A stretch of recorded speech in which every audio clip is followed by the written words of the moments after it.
Hi friends, welcome back to our channel. Friends, మనకు మొన్నటి రోజున సరూర్ నగర్లో నిరుద్యోగులు యువ సంగ్రామ సదస్సు అనే కార్యక్రమాన్ని తీసుకోవడం జరిగింది. ఆ కార్యక్రమము మొదటి నుండి చివరి వరకు నేను వీక్షించడం జరిగింది. ఎందుకు వీక్షించాను, మరి ఆ కార్యక్రమం వాళ్ళు ఎందుకు తీసుకున్నారు, దాన్ని తీసుకోవడం వల్ల నిరుద్యోగులకు మేలు జరిగిందా, నష్టం జరిగిందా, అసలు ఎవరి ఉద్దేశాలు ఏమై ఉన్నాయి, ఆ సదస్సు యొక్క ముఖ్య మెయిన్ ఉద్దేశం ఏంది, అది ఎవరి ప్రయోజనాల కోసం నిర్వహించబడింది, ఎవరిని మరి మళ్ళొకసారి వాళ్ళకు మరి పదవి అధికారం రాజయోగం అంటగట్టడానికి ఎవరి కోసం ఇది ఆరాటపడింది, తారసపడింది, ఉర్రిల్లూగింది అనే విషయాన్ని ఈ వీడియో ద్వారా మీకు వివరించబోతున్నా. ప్రతి నిరుద్యోగి మొదటి నుండి చివరి వరకు ఈ వీడియో చూడండి మిత్రులారా. ఎందుకంటే ఇది మన నిరుద్యోగుల అంశం మీద మాట్లాడబోతున్నా, మనకు నోటిఫికేషన్ సంబంధించిన సమస్యల మీద మాట్లాడబోతున్నా. మొదటగా నేను ఎవరు చెప్తున్నా, మన ఛానల్కి కొత్తగా విజిట్ చేసేవారు ఎవరైనా సబ్స్క్రైబ్ చేసుకొని చూడండి. మీరు ఖచ్చితంగా లైక్ కొట్టండి, మీ అభిప్రాయాన్ని కామెంట్ రూపంలో నాకు తెలియజేయండి. మీ కామెంట్కు ఖచ్చితంగా నేను రిప్లై ఇస్తాను. అదేవిధంగా ఈ యొక్క వీడియోకి మ్యాక్సిమం నేను ఒక 100 లైక్లు ఎక్స్పెక్ట్ చేస్తున్నా. ఎందుకంటే ఈ వీడియోలోని కాంటెంట్ అనేది నిరుద్యోగులకు సంబంధించింది. మనము విషయంలోకి వెళ్ళినట్టయితే మొన్నటి రోజున సరూర్ నగర్లో యువ సంగ్రామ సదస్సు అనేది జరిగింది. దాంట్లో చాలామంది నిరుద్యోగులు పార్టిసిపేట్ చేసినారు, చాలామంది నిరుద్యోగులు వెళ్ళినారు. ఇది మేడ్చల్ మల్కాజిగిరి జిల్లాలో జరిగింది. దాని జిల్లా అధ్యక్షుడు బీఆర్ఎస్ పార్టీ అధ్యక్షుడు శంభుపూరి రాజు గారి ఆధ్వర్యంలో నిర్వహించబడింది. దానికి చీఫ్ గెస్ట్గా కేటీఆర్ గారు రావడం జరిగింది. ఎవరు? బీఆర్ఎస్ పార్టీ వర్కింగ్ ప్రెసిడెంట్ చీఫ్గా ఇతను కేటీఆర్ గారు అయితే ఆ సభకు రావడం జరిగింది. నేను మాట్లాడుతున్నా, గత ఒక 7-8 సంవత్సరాల నుండి నిరుద్యోగ యువత అందరూ స్ట్రగుల్ అయ్యేది మెయిన్గా ఉద్యోగ నోటిఫికేషన్స్ కోసం. కాంగ్రెస్ పార్టీ తన మేనిఫెస్టోలో 2 లక్షల ఉద్యోగాలు ఇస్తామని చెప్పేసి అప్పటి నిరుద్యోగులకు మాట ఇస్తే అప్పటి నిరుద్యోగులందరూ కూడా 2 లక్షల ఉద్యోగాలకు ఆశపడి ఓటేసినారు, రేవంత్ రెడ్డి గారిని సీఎం చేసినారు. ఓకే, ఇది ఖచ్చితంగా ఇది ఎవరు అవునన్నా కాదన్నా ఇది సత్యం. ఎందుకంటే రేవంత్ రెడ్డి గారే వివిధ వేదికలపైన నిరుద్యోగుల దయ వల్ల నేను ముఖ్యమంత్రి అయినని ఆయననే తన మాటలలో చెప్పింది. ఓకే, మరి అధికారంలోకి వచ్చినాక కాంగ్రెస్ పార్టీ 2 లక్షల ఉద్యోగాలలో కనీసం ఒక 50,000 కూడా భర్తీ చేయలేదు. గత ప్రభుత్వం ఇచ్చిన నోటిఫికేషన్స్కి వాళ్ళు ఎగ్జామ్స్ పెట్టినారు. ఆ ఎగ్జామ్స్ పెట్టి వాటికే వాళ్ళు మరి నియామక పత్రాలు ఇచ్చినారు ఎల్బీ స్టేడియం వేదికగా. అదంతా మీకు తెలుసు. అయితే మెయిన్గా ఈ మధ్య కాలంలో పోలీస్ ఉద్యోగాలు చాలా ఉన్నాయి, భర్తీకి సిద్ధంగా 19,000 పోస్టులు సిద్ధంగా ఉన్నాయి భర్తీ చేయడానికి అని చెప్పేసి మొన్న రిటైర్డ్ డీజీపీ శివేందర్ రెడ్డి గారు చెప్పారు.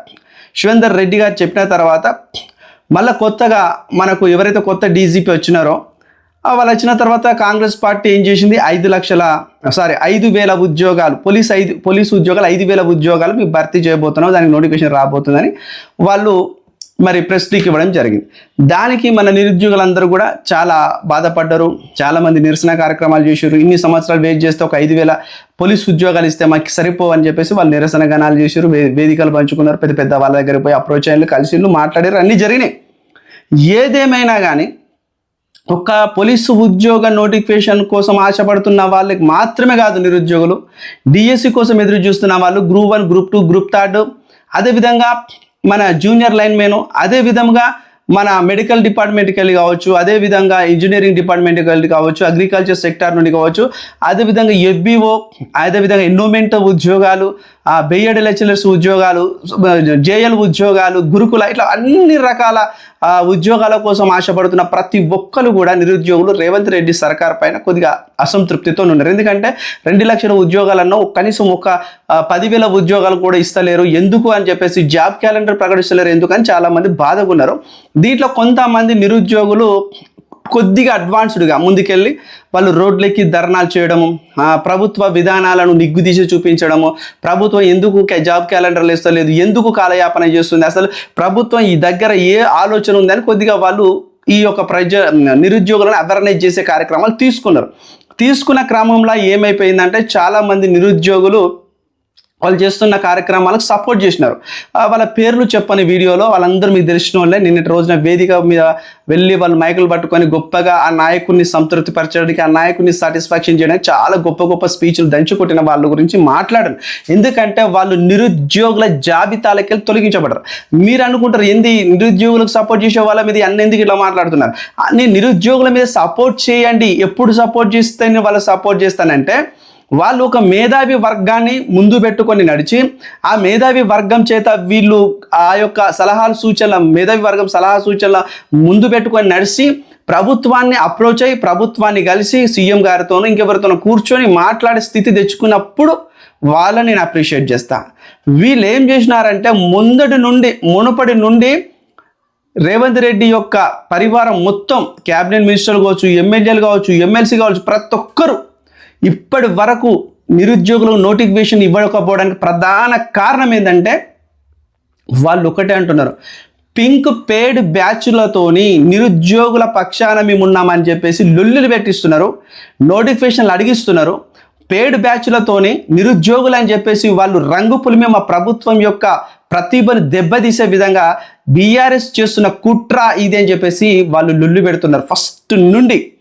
దీన్ని మన నిరుద్యోగ సోదరులు ఈ గ్యాంగ్ ఏం చేసిందంటే ఇప్పుడు ఈ నిన్నటి వరకు ఈ యొక్క స్టేజ్ షేర్ చేసుకున్న వాళ్ళందరూ ఏమన్నారంటే మేము ఎక్కడ బీఆర్ఎస్లో ఉన్నామో మేము నిరుద్యోగులము, కడక్ నిరుద్యోగులము, స్వచ్ఛందమైన నిరుద్యోగులము, పక్కా నిరుద్యోగులము అని చెప్పుకునే వీళ్ళంతా కూడా రెడ్ హ్యాండెడ్గా రేవంత్ రెడ్డికి దొరికిపోయారు. బరాబర్ దొరికిపోయిన వాళ్ళకి వాళ్ళ ఒక పింక్ కలర్ జెండాలే వాళ్ళ మెడలో లేవు, పింక్ కలర్ కండువాలే వాళ్ళ మెడలో లేవు, వాళ్ళ చేతుల పింక్ కలర్ ప్లకార్డ్స్ ఉన్నాయి. ఎమ్మెల్యేలో బొమ్మలు వేసుకొని ప్లాకార్డ్స్ పట్టుకున్నారు నిరుద్యోగుల పక్షాన. అప్పుడు రేవంత్ రెడ్డికి కోపం రాదా? రేవంత్ రెడ్డికి అర్థం అవుతలేదా ఇక్కడ వీళ్ళని ఎవడు ఆడిస్తున్నాడు, ఈ ఉద్యోగాలు అని చెప్పేసి ఈ నిరుద్యోగులను ఎవడు రెచ్చగొడుతున్నాడు, నిరుద్యోగులను ఎవడు ముందుకు తోస్తున్నాడు అనేది రేవంత్ రెడ్డి తెలియదా? రేవంత్ రెడ్డికి అంత నాలెడ్జ్ లేనిదే ఒక సీఎం స్థాయికి వచ్చి సీఎం కుర్చీలో కూర్చున్నాడా? అంత స్థాయికి వచ్చిందా? ఆయనకు మొత్తం అర్థమయ్యేటట్టు మొత్తం రెడ్ హ్యాండెడ్గా దొరికేసారు నిరుద్యోగులు, రెడ్ హ్యాండెడ్గా. నిజమే, మీరు చేస్తున్న పోరాటంలో మీ మీద కేసులు పడవచ్చు, మీరు బదనాం అవుతున్నారు కావచ్చు, కాదనలేదు. కానీ దానికి కూడా మీరు మీ మీదకెళ్ళి చెరిపేసుకునే ఒక అది ఉంటుంది, వ్యూహాలు ఉంటాయి, స్ట్రాటజీలు ఉంటాయి. వాటిని మీరు ఫాలో అవ్వకుండా డైరెక్ట్ మీరు పింక్ బ్యాచ్లో చేరవడం వలన ఈరోజు స్వచ్ఛందంగా రోడ్లెక్కి లొల్లి పెట్టిన నిరుద్యోగులను కూడా పింక్ బ్యాచ్ అనుకునే దుస్థితి ఏర్పడింది. మీరు కేవలం మీ స్వార్థ ప్రయోజనాలా లేకపోతే మీ ఏ ప్రయోజనాలు మాకు అవసరం లేదు, కానీ నిరుద్యోగి అనే ట్యాగ్ను వాడకండి దయచేసి చెప్తున్నా. నిరుద్యోగి అనే ట్యాగ్ మొన్నటితోనే చచ్చిపోయింది మీరు చేయబట్టి. చాలామంది నిరుద్యోగులు అందరూ డైజెస్ట్ చేసుకోలేకపోతున్నారు. కొద్ది మందికి తెలియక ఆ ముసుగులో పడి అరే నిజమే కదరా వీళ్ళు మన కోసం మాట్లాడుతున్నారు, రేవంత్ రెడ్డి వినకపోవడం వలన వీళ్ళు వెళ్ళి ప్రతిపక్షాన్ని కలిసిర్రు, ప్రతిపక్షంతో ఉండి పెద్ద మీటింగ్ చేసిర్రు అని చెప్పేసి తెలియని వాళ్ళు అనుకుంటారు. కానీ ఇది ఎంత సమాజంలో ఎంత బ్యాడ్ పోర్ట్రేట్ అయిపోయిందంటే చూస్తున్నారా? కాంగ్రెస్ యొక్క మీడియా ఏ విధంగా వీళ్ళని ట్రోల్ చేస్తుందో చూస్తున్నారా? ఎవరైతే ఈ బ్యాచ్ ఉందో స్టేజ్ మీద వాహా ఓహో అని మైకులు పట్టుకొని దంచుకుంటున్న ఆ బ్యాచ్ ఎవరుందో వాళ్ళందరినీ కూడా కాంగ్రెస్ సోషల్ మీడియా ఘోరంగా ట్రోల్ చేస్తుంది. మామూలుగా ట్రోల్ చేయట్లేదు, దారుణమైన ట్రోల్ చేస్తుంది. ఆ ట్రోల్ చేసుకోవడానికి ప్రధాన కారణం ఏంటంటే వీళ్ళే, ఈ నిరుద్యోగ అనే బ్యాచ్ వాళ్ళే ఆ కాంగ్రెస్ పార్టీకి అడ్డంగా దొరికిపోయారు. రేవంత్ రెడ్డి అసలు అంతో ఇంతో సరేలే వీళ్ళు ఎందుకు అరుస్తున్నారో, మరి వీళ్ళకి ఉద్యోగాలు కావాలి కదా సరే ఇద్దాం అని చెప్పేసి అనుకున్నవచ్చు. కానీ అలాంటి ఆలోచన కూడా ఇద్దాం అనుకున్న ఆలోచన కూడా వెనుకగా నెట్టేసారు వీళ్ళ వల్ల. నిజం చెప్తున్న ఒక 3.5 లక్షల మంది నిరుద్యోగులకు ఎఫెక్ట్ అవుతుంది ఈరోజు వీళ్ళ వల్ల. ఎస్, ఒక 10-20 మంది జమగూడి వాళ్ళందరూ పోయి బీఆర్ఎస్లో మొత్తం స్టేజ్ షేర్ చేసుకొని కేటీఆర్ను పొగుడుతూ మీ నాయకత్వం గొప్ప, మీ కాలంలో గొప్పగా నోటిఫికేషన్ ఇచ్చినారు, మీ కాలంలో జీవోలు బెటర్గా వచ్చినాయి, ఇప్పుడున్న గవర్నమెంట్ కాలంలో జీవోలు బెటర్గా రావట్లేదు అని చెప్పేసి వాళ్ళ సొంత అభిప్రాయం వ్యక్తపరిచారు తప్ప ఆ మాటలు ఎట్టి పరిస్థితుల్లో నిరుద్యోగ లోకానికి సంబంధించినవి కాదు అని చెప్పేసి నా ఛానల్ ద్వారా నేను కరాఖండిగా ఖండిస్తున్నా. ఎందుకంటే నిజంగా ఇది మాకు అవసరం లేదు, మాకు అలాంటి మాటలు కానీ అలాంటి స్టేజ్ షేర్ చేసుకునే అవకాశం మాకు అవసరం లేదు, మాకు అలాంటి ఆలోచన అసలు బిల్కుల్ లేదు. మాకు కావాల్సింది ఒకటే, నిరుద్యోగుల పక్షాన్ని మాట్లాడుతున్నా.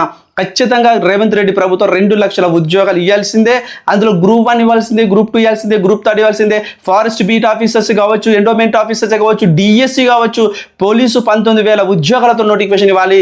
ఏవేవైతే నోటిఫికేషన్లు అన్నీ కూడా ఖచ్చితంగా ఇవ్వడానికి సిద్ధంగా ఉన్నాయి. అవి ఇవ్వవలసినవి ఉన్నాయి. అవన్నీ కూడా ఖచ్చితంగా రేవంత్ రెడ్డి ప్రభుత్వం ఇవ్వాలి.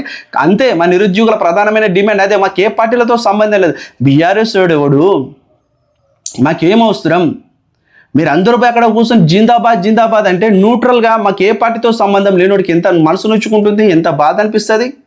మీరు పోయి సరూర్ నగర్లో మీరు గొప్పగా సదస్సు చేసుకోవాలంటే మీరు అందరూ ముక్కుమ్మడిగా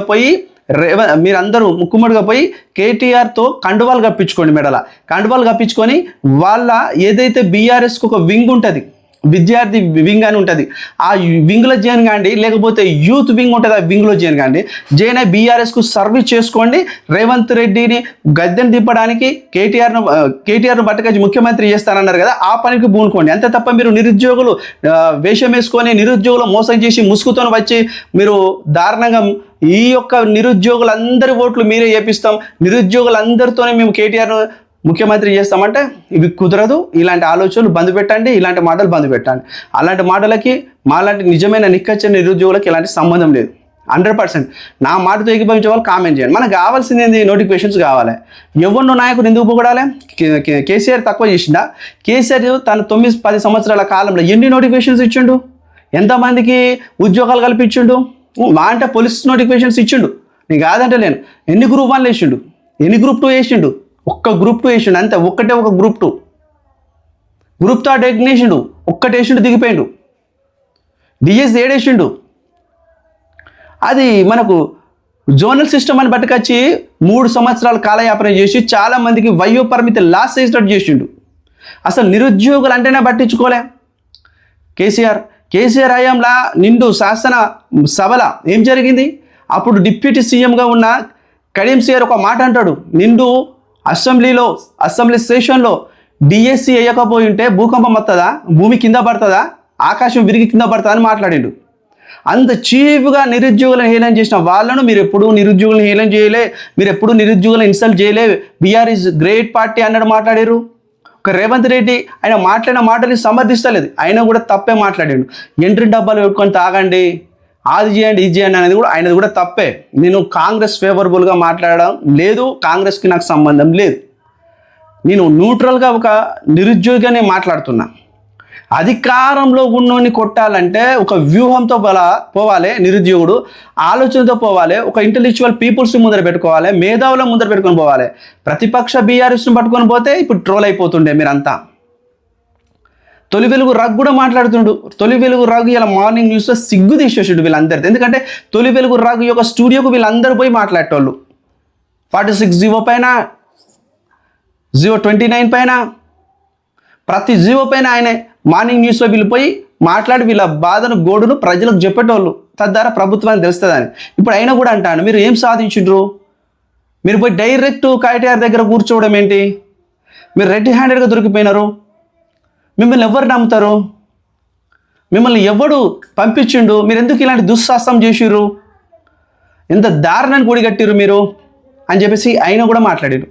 మీకు మొన్నటిదాకా హెల్ప్ చేసిన అతను కూడా మిమ్మల్ని ఇన్సల్ట్గా మాట్లాడితే ఒక తమ్ముడు కామెంట్ పెట్టిండు, నిరుద్యోగులు ఇన్సల్ట్ చేయదు బ్రదర్ అంటే, నేను ఇన్సల్ట్ చేయట్లేదు, మీ మంచి కోసమే మాట్లాడినా అన్నాడు.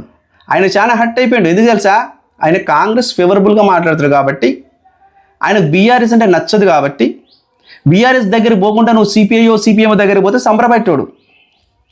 నేనేమంటానంటే ఏ రాజకీయ పార్టీలకు మీరు తొత్తులుగా ఉండకండి, దయచేసి చెప్తున్నా. ఈరోజు మీరు అనుకుంటున్నారు సరూర్ నగర్ సభను మొత్తం సక్సెస్ చేసినాం, ఆహా ఓహో అని దంచుకుంటున్న స్పీచ్లో ఒక్కడికి ఒక సబ్జెక్ట్ మాట్లాడాలి. 100% చెప్తాను, ఒక్కడికి ఒక సబ్జెక్ట్ మాట్లాడాలి. ఆవేశంతో నూగిర్రు, ఆవేశంతో మాట్లాడారు. అరే మీరు మాట్లాడిన దాంట్లో ఒకసారి చూసుకోరు, ఎన్ని సర్వం తప్పులు మాట్లాడారు. ఒక్కడైనా ప్రజల్లోకి వెళ్ళిపోయిందా? మీరు మాట్లాడిన ఒక్క మంచి మాట వెళ్ళిపోయిందా? ఒక అతడైతే ఊగుతా మాట్లాడుతాడు, ఆడికి ఏం మాట్లాడుతుండో షివరింగ్ అయిపోతుండు దారుణంగా. అసలు నోటిఫికేషన్లు ఎందుకు వస్తలేవు? అసలు మీరు ఎందుకు ఇవ్వట్లేదు? దాని ప్రాబ్లం ఏంది? ప్రతిపక్షంగా వాళ్ళు ఎట్లా కొట్లాడాలి, ఏం చేయాలి అంటారా? మొత్తం దాని మీద ఒట్టేస్తాం, దీని మీద ఒట్టేస్తాం, మనం తీసుకొచ్చి ముఖ్యమంత్రిని చేస్తాం, బీఆర్ఎస్ను అధికారంలోకి తెస్తాం, కాంగ్రెస్ను ఖతం చేస్తాం.